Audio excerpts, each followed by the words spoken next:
Hello guys, good morning. I'm Sander TV here. Ang pag-uusapan natin ngayon ay tungkol sa may mga Maria, PAP, ang Tesla at ano pa man mga gadget na pwedeng ayusin.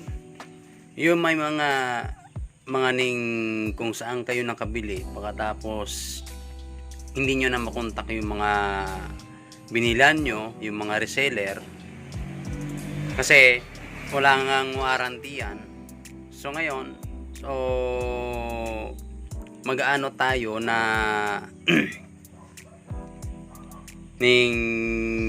mag-aanap tayo na para matulungan natin yung mga katiits natin na may mga scanner na mga nasira na, hindi na nila mapaayos kasi wala nang contact doon sa mga binilhan nila. So ngayon, ang ano po natin dyan, halimbawa may Maria kayo, PAP, Tesla, AKS, nag-a-accept po tayo kung ano ang ipaayos nyo. So gawang Pilipinas lang tayo. So ngayon guys, pag-uusapan natin sa presyo. Nakadepende po pag halimbawa sa mga 3D scanner, halimbawa Maria, almost 10,500 yung repair natin kasi kung may mga repair kit o mga circuit na mga dapat papalitan. So pag mga 3D scanner mag PAP man yan, so minimum is 10,000. So pag 10,000 po yan, halimbawa nagpaayos na kayo sa amin, yan po good for 1 year yan. Kumbaga magkakaroon na kayong 1 year, yan na Maria nyo, PAP nyo, PAP version 3, PAP version 2, Tesla, basta kung anong mga pinaayos nyo dito. So magkakaroon na po ng 1 year yan, 1 year warranty. So yung dati, yung mga binilan nyo, basta lang kasi kayo nang bili kung may good for warranty ba yan. Kasi karamihan kasi ngayon, pag may pera na, hindi na nila tinatanong kung good for 1 year ba yan. Kasi ang importante po ngayon kasi paano kung sobrang laki ng binili sa inyo, 150,000, 120,000, 100,000. Sabi niya, halimbawa yung Tesla 25,000. Pag binili nyo yan kasi meron kayong pera, paano pag nasira? Alam mo, mga ganyan kasi mga masisilang bagay. Kasi ang karamihan na nasisira dyan, halimbawa pag Tesla, pindot mo na ng pindot ka dyan, halimbawa maglilipat ka ng mode gold, ilagay mo sa silver, pindot ka ng madalian, yung mga number niya tapos yung mga letra niya magbabalik-baliktad yan. Ganyan po yan kasi sensitive ang mga screen. Ang ano niya kasi, halimbawa pag hindi nyo alam yan, minsan nadidiretsuhan na yan. Ngayon, ang tinatawag po yan na power display na yan, nakaprogram po yan. Ngayon, dapat natin yung IC niyan papalitan. Ngayon, pagdating sa mga ganyan naman, may papalitan dyan. Sa Tesla po natin, abot ng 4.5 to 7.5 yung papalitan yan. Pag mga ganyan mga kaso, pag mga ganyang mga repair kit ang papalitan. Ngayon, halimbawa kung konti lang naman, halimbawa sa mga Tesla halimbawa kunwari ganito, umaalog-alog siya dito. So dito naman guys, dito kaya natin palitan yan, yung dito pwedeng bronze, tapos yung dito lagyan natin ng load dito. So dito naman ang palit natin dito is 3.5 ito. Pero pag buo na po ang papalitan natin yan, halimbawa yung mga yung Tesla box nya, may mga ayusin na dyan, hanggang 7.5 po. Pero pag sa mga scanner 10,000 to 15,000. Ngayon, ito na ang pagkakataon nyo para yung mga gamit nyo magkaroon na ng 1 year warranty yan. Kasi sa atin, halimbawa, nagpaayos na kayo sa amin, nagpaayos kayo. Nagpaayos na kayo, ngayon, siyempre, naayos na. May 1 year, good for 1 year warranty na yan. Kumaga, may guarantee na po yan yung mga gamit nyo. Halimbawa, kunwari, binili nyo sa isang reseller, tapos walang 1 year warranty. Dadalhin nyo sa akin. Sir, Ning bro, magkano bang ganyan pagpaayos kasi nasira? Basta kung halimbawa, pag nahulog na yan, nabasa na yan, ibang usapan na yan. So, yung mga resistor, capacitor, yung mga diode, pag mga naano na yan, ibang usapan na yan kasi malaki na yan, pwedeng palitan ng bago yan. So, magpapanibago yan. So, pwede pa rin naman na i-ano nyo dito para makita natin kung anong papalitan. Pero yan, mas malaki-laking damage yan. Abot ng mga 35 to 25,000 ang ano natin, yung serbisyo natin pag ganyan. Ngayon, pag mga small troubleshooting lang, ganun pa rin, minimum pa rin mga 10,000 yan, 10,000. Basta wag lang po mahulog sa mga ganyan. Pero kung halimbawa yung box nyo may crack na yung mga box nyo, halimbawa kunwari ganito, papakita ko sa inyo.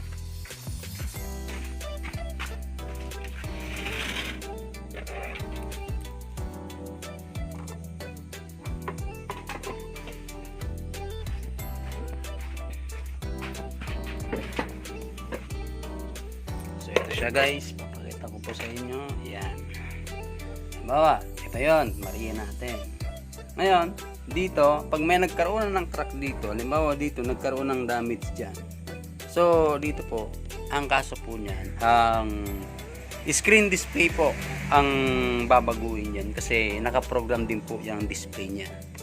Hindi na po kasi ang isang pinoprogram, dalawa po. Screen display, tapos yung discrimination mode, lalo na yung pinakamalaking IC na ganyang kahaba, so magpapalit din po yan. Ngayon, halimbawa, ito nag-crack yan, kailangan palitan ng box, yan. Ngayon, pwede natin palitan ng box yan. So, minimum pa rin sa mga ganyan, pwedeng umabot lang ng mga 7,000, ganyan. So, meron tayong pamalit dito sa mga ganito. Ganito yan.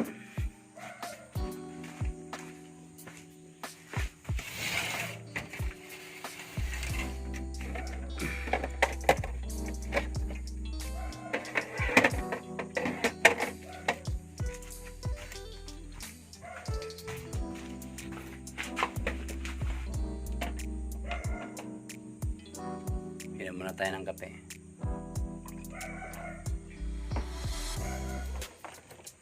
So ito siya guys. Ito. Ngayon, pag malimbawa may nag-crack yung ano nyo kasi nahulog nyo, siyempre mayayanig na rin yung loob niyan, yung mga repair kit, lalo na yung mga dashboard niyan. Ngayon, ipamalit tayo dito. Ito 'yon. So bagong-bago 'yan. So dito naman, ang palit natin yan, palit housing, so 7,000 ang gagastusin natin yan. Basta ang lahat na ng halimbawa, sa karamihan ngayon, puro na may mga scanner, may mga karamihan, Maria, pinakamura PIP, Tesla, may mga meron na kayo lahat. Pero ang tanong, meron bang good for warranty ang mga binili nyo? Oo, mura. Halimbawa sa Tesla, ang bili nyo 14,000. Ang tanong, good for 1 year warranty ba yan? Hindi, wala. Pag nasira yan, nahulog nyo yan. Kasi ang hindi ang alam ng iba, pag nababad sa kaka-on yung Tesla, minsan nag-shutdown na yan. Minsan ang mga PC niyan, yung mga IC niyan, mga resistor, capacitor, minsan nag-shutdown na rin yan. Kaya minsan, pag nag-on kayo, pag nag-locate kayo agad, ayan, tapos, yun dun banda, umikot na. Ngayon, may kausap kayo, patayin nyo muna. Para sa ganun, hindi magasa sa battery. Minsan, nagre-react agad kayo. Bigla nag-shutdown, hindi mo na ma-on. Minsan, pinipilit, yung pala, lupat lang. Ngayon, biglang na-bad trip kayo, binalibag nyo yung yun lang pala yung tapos sisihin nyo yung reseller, yung binilan nyo. Hindi po ganoon.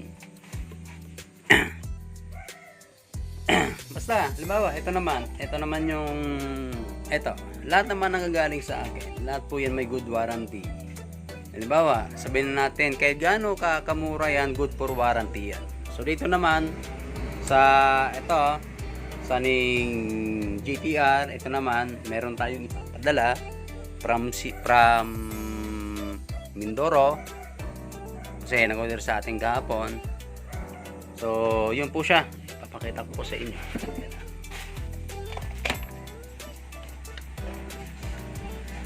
So ito po yan, ito po. So dito hindi na tayo nagbibigay ng sticker dito. So ayan, ito po yan. So ito, on po natin. So ayan, working po yan. Ito po yung indicator light nya. Ito naman yung frequency module nya. So ito naman yung sensitivity control. Tapos ito naman yung yung sonar sound nya. May compass siya dito, may kasama na rin compass dito. Ito. Tapos ito yung on off. Off na rin yan. Yan. Ito naman yung kanyang grip. Ito yon. Patayin muna natin. Tapos ito yung para sa pinaka main sensor. Ito yon. Tapos yung dalawang receiver dito. Ito yon. So guys, so nagtataka kayo kung magkano po ito, so ibubulong na po natin kung magkano ang presyong ganito. So dito po sa GTR na yan, Gold Tracker Radar, nakakahalaga po yun ng 15,000. Pero sa mga reseller, binibigay ko ng mga 10,000. Halimbawa, 10 ang kukunin mo, ibibigay ko kahit 8,000 ang isa. Ito. Pag maramihan ang kukunin mo. So ngayon guys, so tayo lang ang gumagawa nito, walang kagaya dito.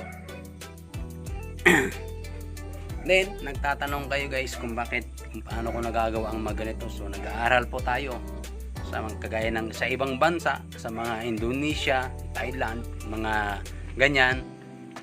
YouTube lang po tayo tumitingin. Basta mapag-aralan po natin, kaya natin gawin yan. Pero kung hindi naman, so pwede po natin tayo bumili dito. Basta sa mga ganito, good for 1 year warranty yan. So, wala pong scam yan sa mga ganyan. Ngayon guys, ito kung makikita nyo, ito yung station ko. Ayan. Ngayon, medyo maliit pa lang yan ang station ko. Pero pag nakauwi na ako sa Bicol, so malaki yan na yan. Kasi, ito shop ko yan. Yan, shop namin yan.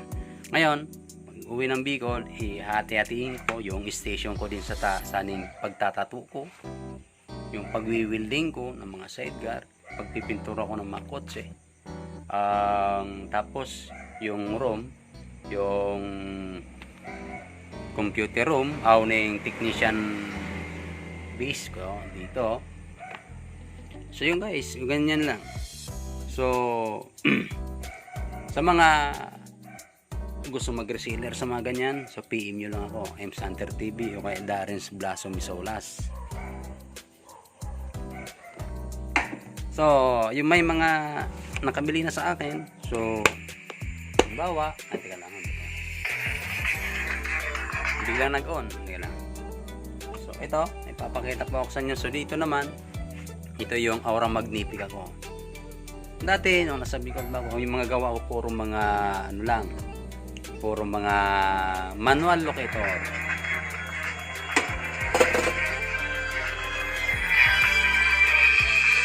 Parang may mode dito. Nagsasarili.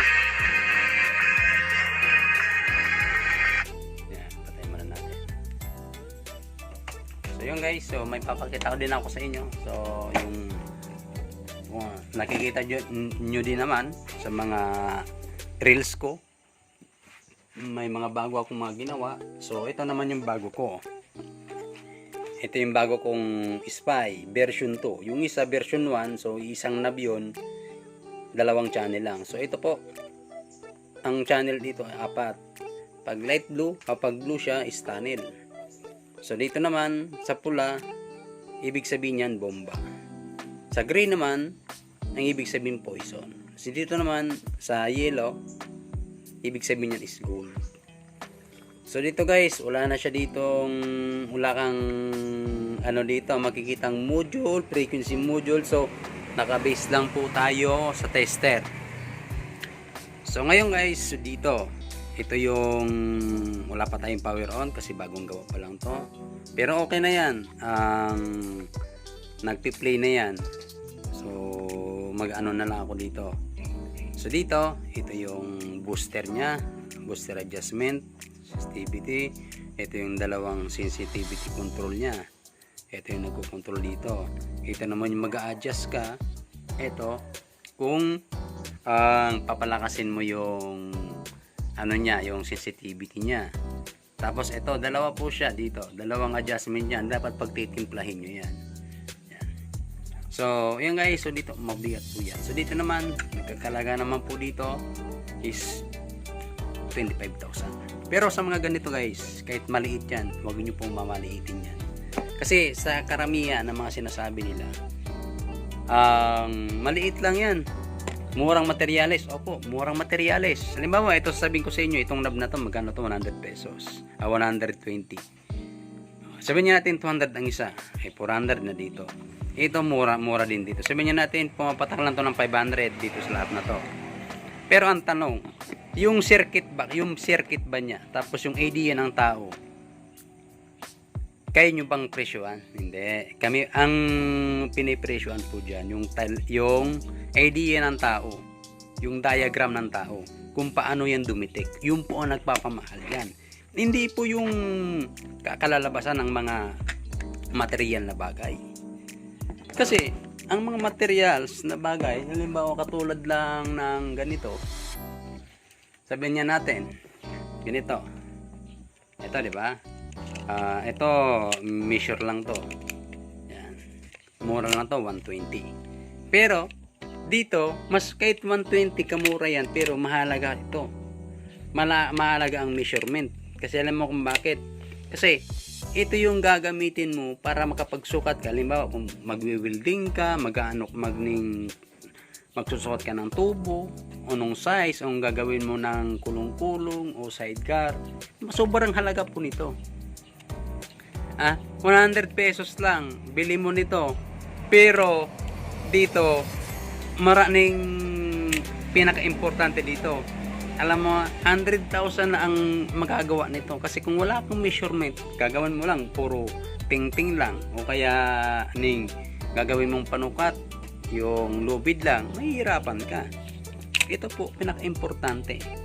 So, dito ko binibis naman yan. So, kung baka kinukumpara ko lang. So, dito lang po. Sa mga ganitong material na bagay, sa mga shoutout po sa mga walang utak o mga basher dyan. Mababang materials lang naman yan. Bakit mahal? Natural siyempre yung mga idea namin.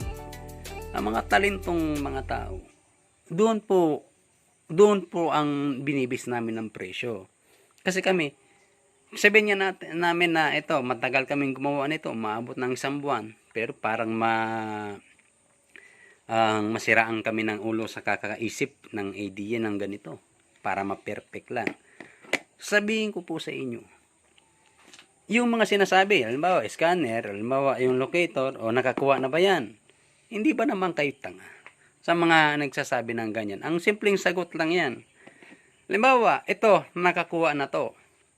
Hindi ko to ibibenta kasi itong ginamit ko, ito nakakuha na. Meron na tong, halimbawa ito lang halimbawa ito ginamit ko, naka-etch na to.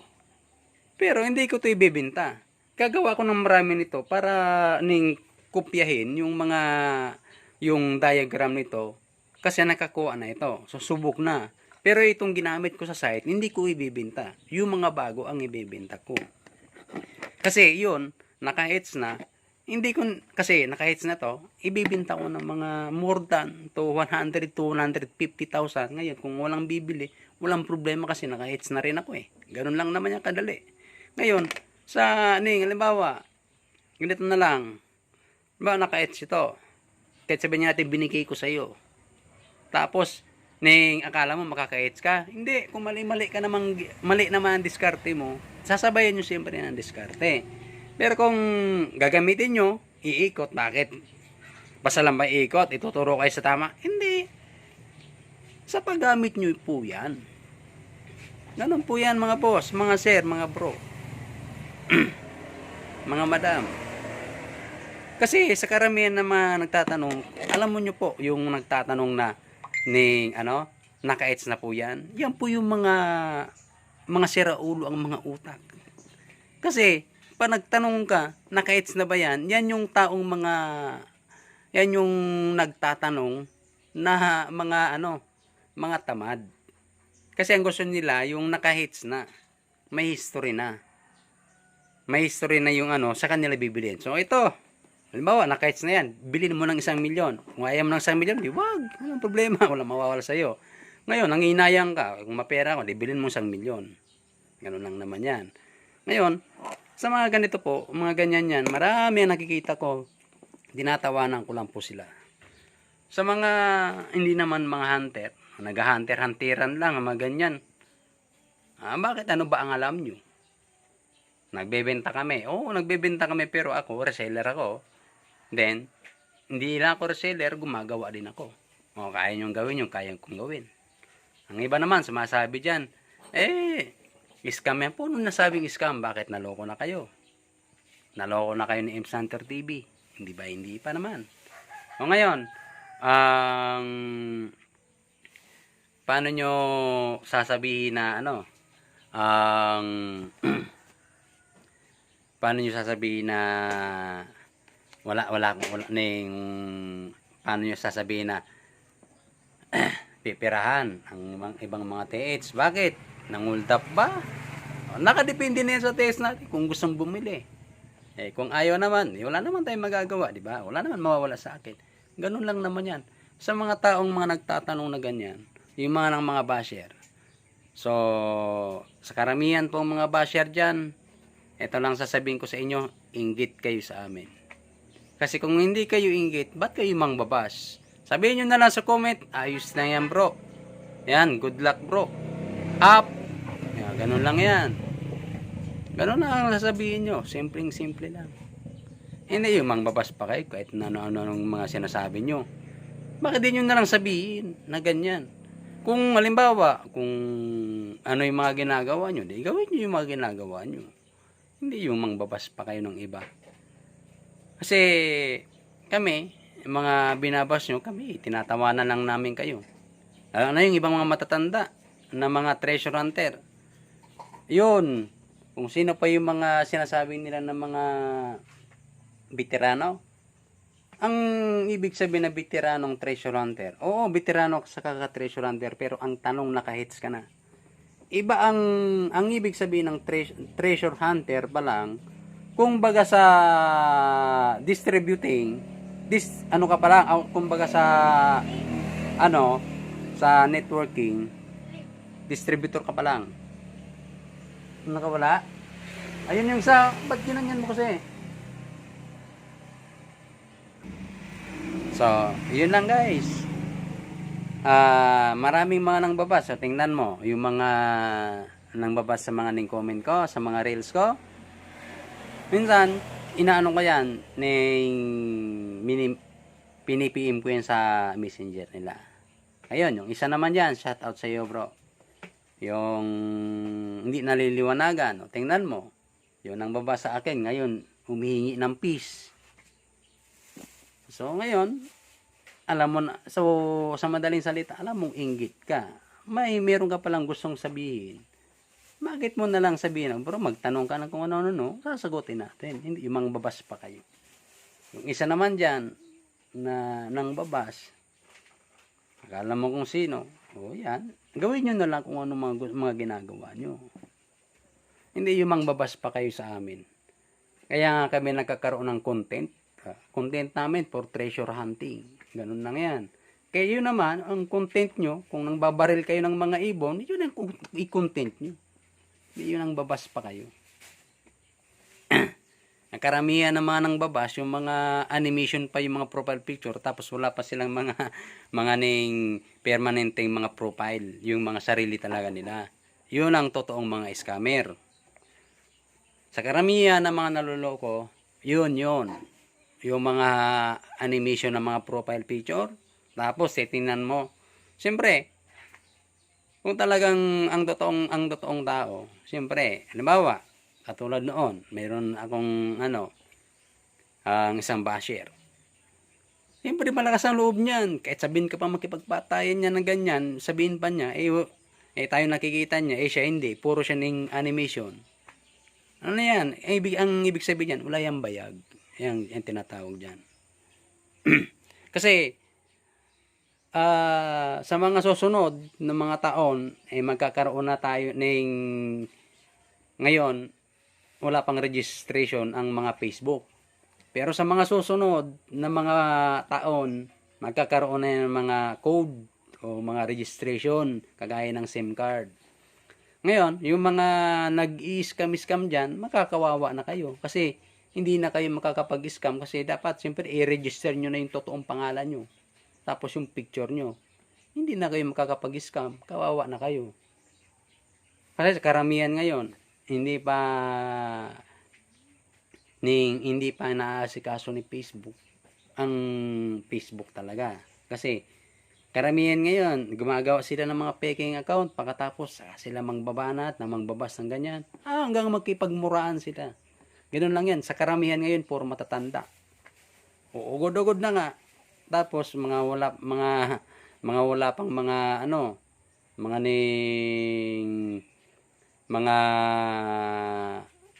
wala pang mga galang. Yung imbis na yung mga matatanda, magpapakita, iho, tama yan ang ginagawa mo. Hindi yung sasabihin pa sa'yo para nagmamayabang pa, ibabas ka pa. Ang karamihan matatanda, umaabot na ng mga 60 plus, 70 plus. Kasi mga treasure hunter veterano na sila, ayos silang masapawan.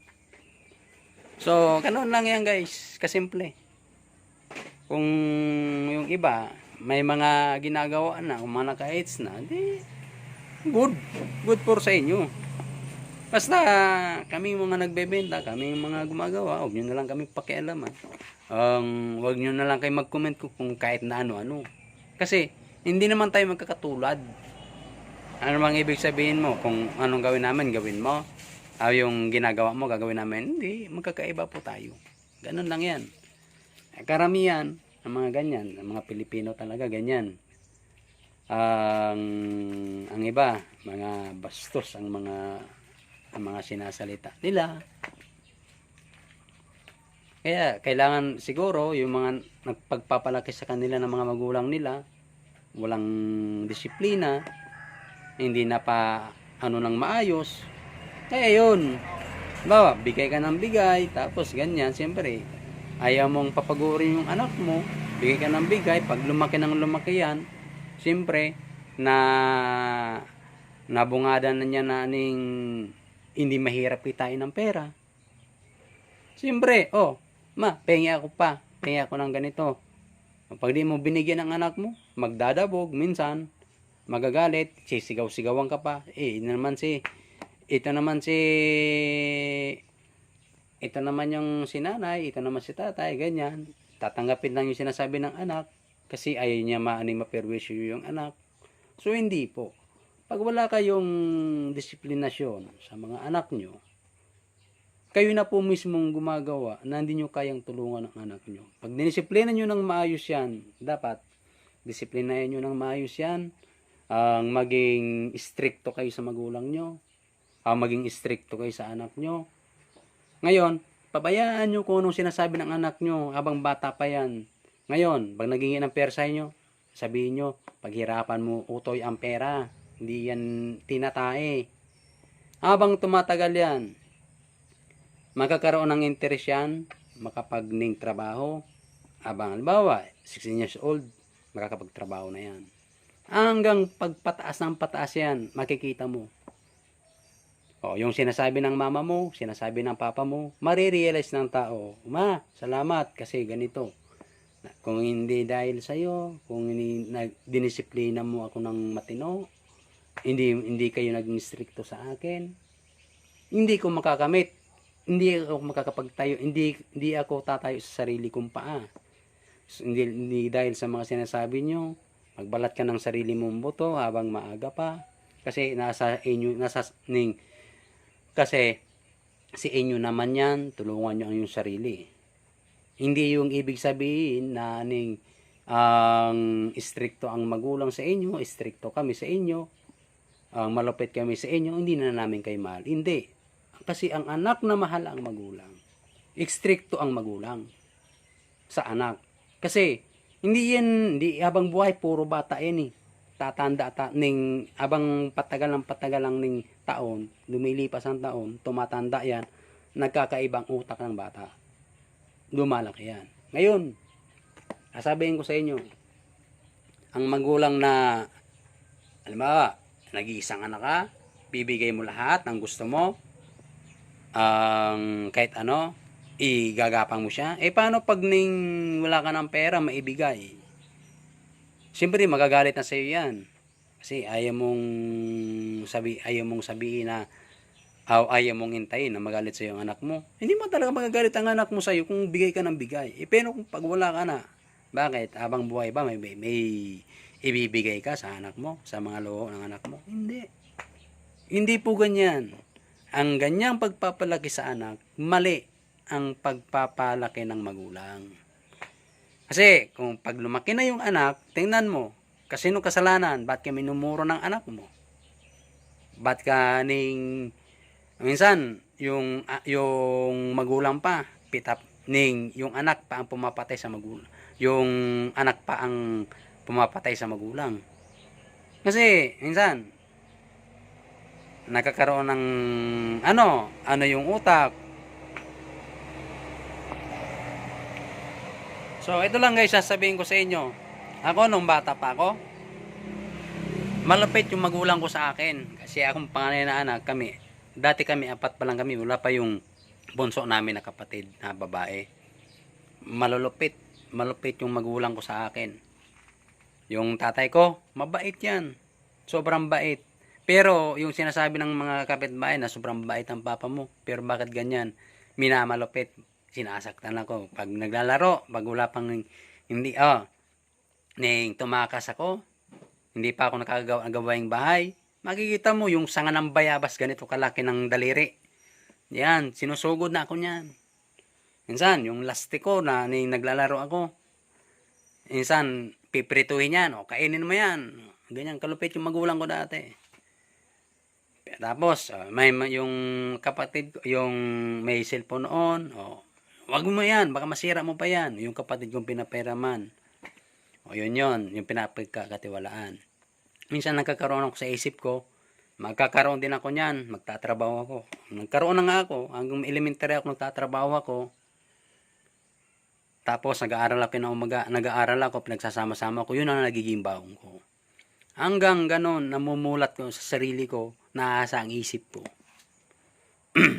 So ngayon, ganon lang. So hanggang pagdating naman sa mga sa school, sinasabi ng mga classmate ko, bobo ako, mahina ako sa klase. Pero yung karamihan ng mga nagsasabi sa akin, yung mga nagkukodigo. Kasi kinokodigohan nila yung mga classmate na matitalino. Tabi tayo. Ngayon, paano kung umabsent yan? Magiging 0 na yung wala ka na magagayahan. So, isang paraan yan na magkaroon. Paano kung ipaliwanag mo, ikaw bang gumawa nito? Mr. Poncio Pilato, sige, ipaliwanag mo paano man nakuha ang sagot na yan. Pagdating sa unahan, nga. Hindi mo maipaliwanag kasi nagkudigo ka po. Nagkinopya mo lang sa katabi mo yan. So, ngayon, sabihin nga natin na 4th year high school ka na. Oh, magagraduate ka pero wala kang napag-aralan. Wala kang natututunan. So, ang matutunan mo lang, pagkukudig o pagkupi sa mga katabi mo. So, ganun lang yan. So, hindi ako noon dati. Kasi, ang iniisip ko noon, may na ako. Ang iniisip ko noon, ang kung magkukupi naman ako, paano kung gumraduate ako? Oo nga, palagi akong top 10. Kasi kinukupihan ko yung taong matalino. Paano pag nag-graduate na?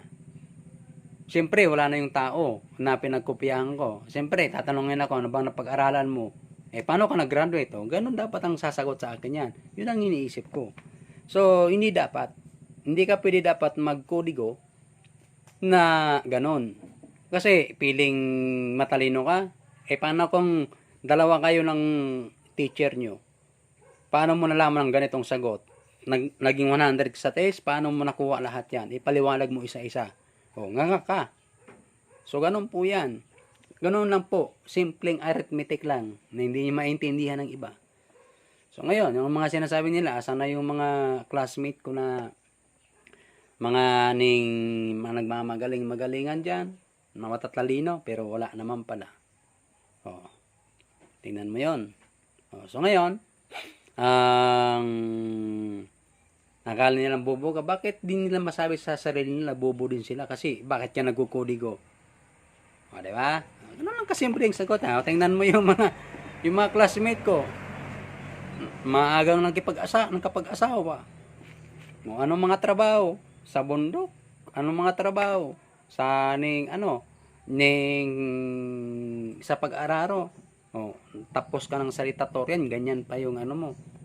Hindi nyo nagamit kasi nakapagtapos ka ng pag-aaral dahil sa pagkukodigo mo, hindi yung sa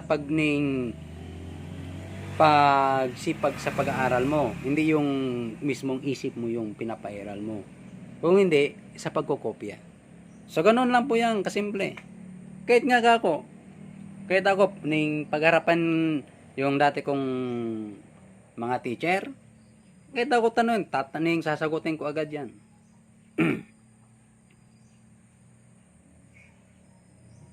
Yung mga simpleng tanong noon, hindi ko masagot, kaya kong sagutin ngayon. So, ganun po yan. So, nangyayari, ang taong maaga pang tumayo na sa sariling paa, habang tumatagal, habang nagkakaroon ka ng pagkakamali, na itatama mo. Kasi, hindi mo makukuha ang sagot kung hindi ka nagkakamali. Kasi kung puro ka tama, hindi mo alam, mali pala yun. Ngayon, halimbawa, sa pagninegosyo yan. Hindi mo alam kung anong ninegosyo mo, pero basta ka lang negosyo ng negosyo. Hindi man ibig sabihin na pag ganyan ka, pag nagnegosyo ka sa business, aasenso ka agad. Hindi. Dadaan ka muna sa butas ng karayom. 1, 2, 3, 4, 5, 6. Pang-6 na bankrupt mo. Duro-diretso lang yan, bangon na bangon. Malalaman mo kung ano ang kamalian mo. So, ganun yan. So, pares din sa mga, ikumpara din natin sa taong mga sawi sa pag-ibig. Ngayon, naging sawi ka sa pag-ibig, nasaktan ka lang, hindi ka na umibig. Ngayon, naging matanda ka na. Matanda kang dalaga. Ganun yan. Kasi, sumuko ka. So, sa buhay, weather lang yan. Real talk sa mga taong mga ganitong mga umiibig. Wag kang sumuko. Duro-diretso lang. Kasi, tao lang tayo nagkakamali mapaglaro ang tadhana. Mismo ang Panginoon na ang gumagawa ng paraan na yan. So, hindi, kahit sabihin niya natin na umasinsado tayo ng ganito, minsan sinasabi natin, hindi naman ang Panginoon nagtulong sa akin, kundi sarili ko. Hindi.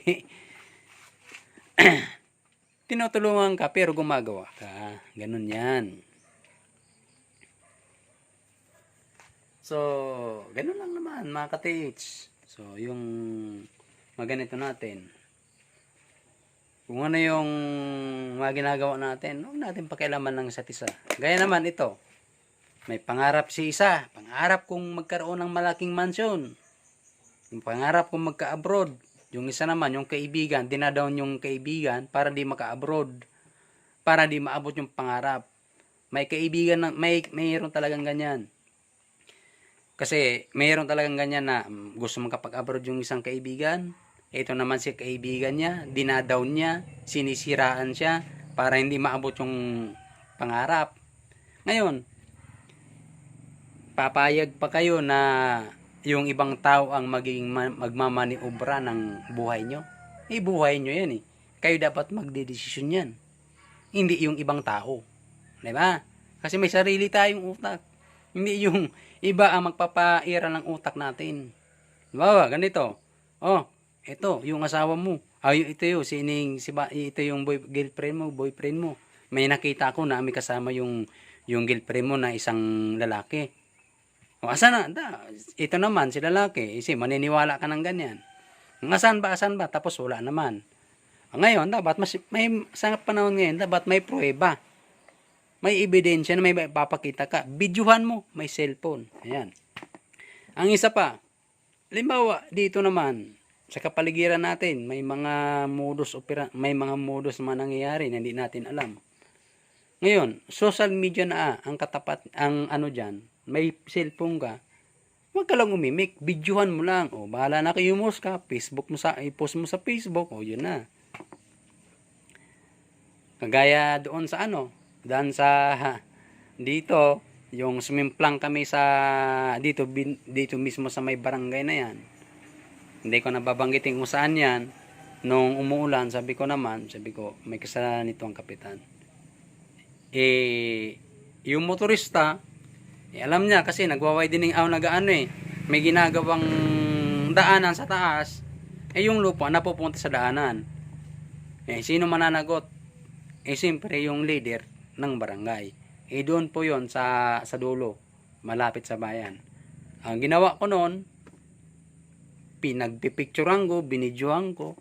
Sabi ko, kung hindi ito magawa ng action, ipopost ko to. Ngayon nga, siguro may nakapagsabi na ipinopost ko, ning binidyohan ko. Nakita ko, kinaumagahan, malinis na. So, ganun lang. Ganun lang mga katids. Hindi tayo dapat matakot sa mga ganyan. So, yun naman, sa mga basher, shout out sa inyo. Peace. Kung masaktan man kayo, nasa sa inyo na yan. Kasi dapat, pag mga ganyan, huwag yung siraan ang mga tao. Huwag yung siraan. Kasi kasi content yan ng tao ng bawat isa eh. Kaya, paano nabuo yung YouTube? Buti nga, pasalamat nga kasi meron ng mga vlogger, nagkaroon ng vlogger ng mga vlog na yan nung nagkaroon ng pandemic dito. Yung mga artista na wala na. Ngayon, tingnan mo, kahit Bulobe, naging milyonaryo na. Alam mo kung bakit? Mag-vlog ka lang, ito ang content mo, o maglinis ka ng mga basura sa kapwa ng mga Abang nagkakaroon ng ganyan, nagkakaroon ka ng sponsor. Kung ano content mo, yun lang. So, ganun yan. Kasimple, mga kaibigan. So, ibalik tayo dito. So, yun din po yung mga pinagdaanan ko. Tingnan nyo po Hindi naman ako sa mamayabang ng ganyan. Narating ko ang ganitong sistema. Una, automotive ako. Computer technician ako, computer animation, computer programming, automotive in situ. So, yan, buwan-buwan yan. So, ngayon, nagsimula ako sa pagmimikaniko. Nag-aral ako sa mga shop, naging helper ako, nagbuka ako ng maraming mga makina, buka balik, alos 300 na makina ang mga binuka ko. Ganyan. And then, yun nga, hanggang nagkaroon ako ng shop, ang sabi sa akin ng papa ko, buksan mo yan, yung motor mo, overhauling mo yan, kalasin mo lahat, ibalik mo, pag napandar mo, mekaniko ka na. Yun na, binigyan ako ng pwesto, pero ako nag-renovate. So, hanggang natuto ako sa pagmimekaniko, sa pagwi-welding, sunod tattoo, ang pagpipintura ng kotse, paggawa ng mga kulong-kulong, halos lahat. Kasi ako, ang goal ko, yung magkaroon ng maraming skills sa buhay. Kasi ang kayamanan po natin yung skill sa buhay. Kasi pinakanambiron ang experience ng tao. Kung anong naging experience mo. Kahit sa ang sulok ng mundo ka pumunta, magagamit mo yan. Halimbawa, sa pagtatato, kahit ano, magagawa mo yan. Ang skills ng tao, yan ang pinaka number 1 o experience, walang makakatalo dyan. Pero kung nagtatrabaho ka, sahod lang ang inaasahan mo, tapos wala kang natutunan sa trabaho mo, wala pa rin. Magkakaroon ka rin ng pamilya, pero paano kung hanggang habang buhay ka na lang, habang buhay ka na lang na mangangamuhan. Hindi gano'n. Sabi ko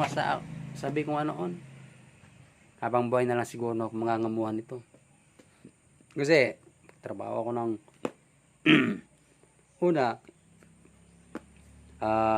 water refilling. Doon yung unang experience ko sa pagtatrabaho, kasi yung pagka-graduate ko, apply ako sa Bigs, tapos sa Greenwich, hindi ako natanggap kasi ang nakalagay doon, with experience. Ngayon, hindi ako natanggap, nagsimula ako sa mababa. Nagsimula ako maging water refilling boy, taga-deliver ng tubig. After 3 months, nagkaroon akong experience, binalikan ko yung Greenwich, natanggap ako. And then, yung sumunod naman, pag after nun, yung Bigs naman. Ngayon, ang ano ko lang doon, binanatan ko yung isang nag-i-interview sa akin nung wala pa akong experience. Ma'am, ang sabi sa akin, sir, nag-apply ka, di mo ba alam with experience? Sabi ko, madam, ako first graduate ako ng automotive lang.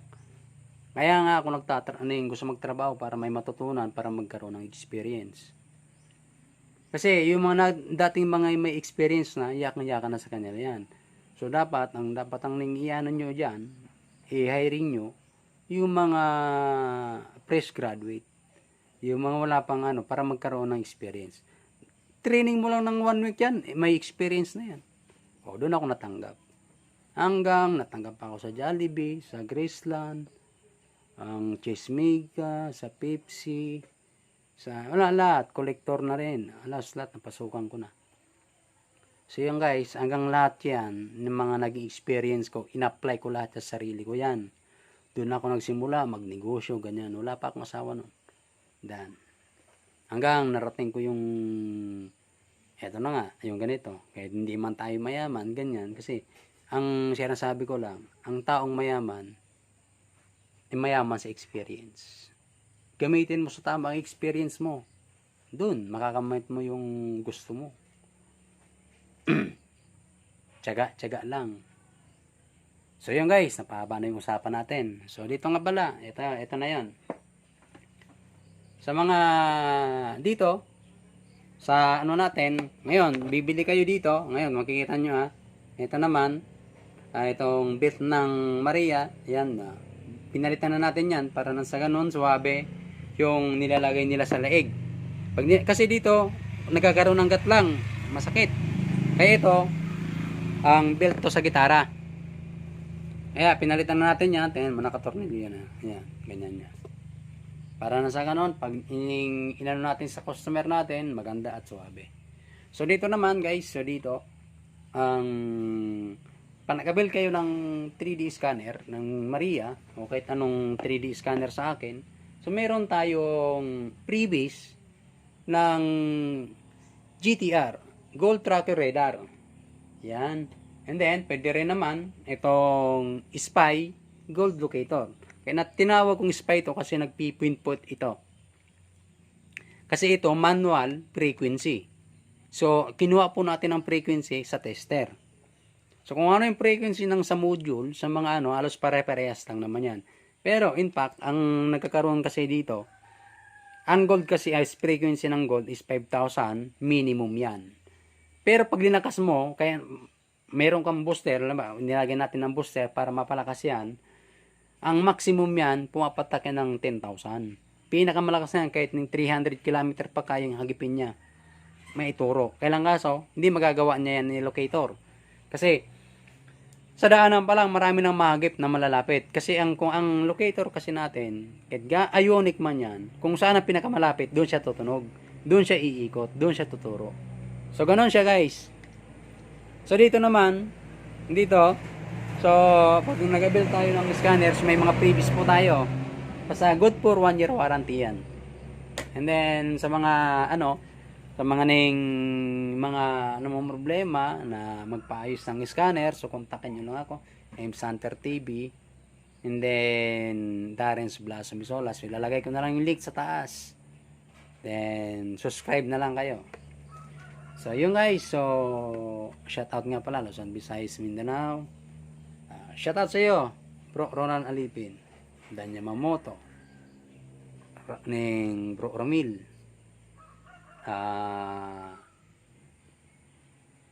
Isagani Bagyo.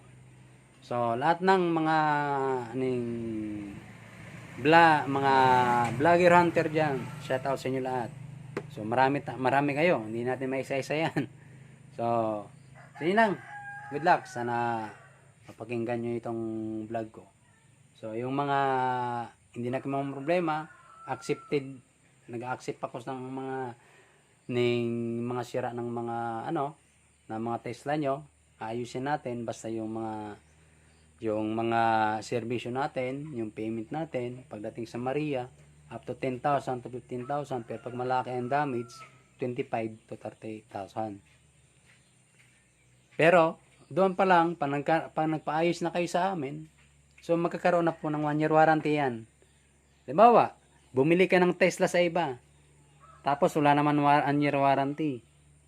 So ang gawin mo, pwede nyo rin naman na, sir, pwedeng wala naman sira itong Tesla ko, pwedeng pa-upgrade. Okay, upgraded lang sa Tesla natin, 3.5 o 1 year warranty yan. Ngayon, kung ano yung nasira, kung ano yung kasi upgrade lang naman, yung Tesla yun lang yung natin, yung magkakaroon ng warranty. Pero kung buong box, lahat yan, may warranty na rin yan. So, yun lang guys. So, hanggang dito na lang muna. So, tapusin nyo muna ang video na to. And then, comment, like, and share na lang. So, salamat. Santer TV.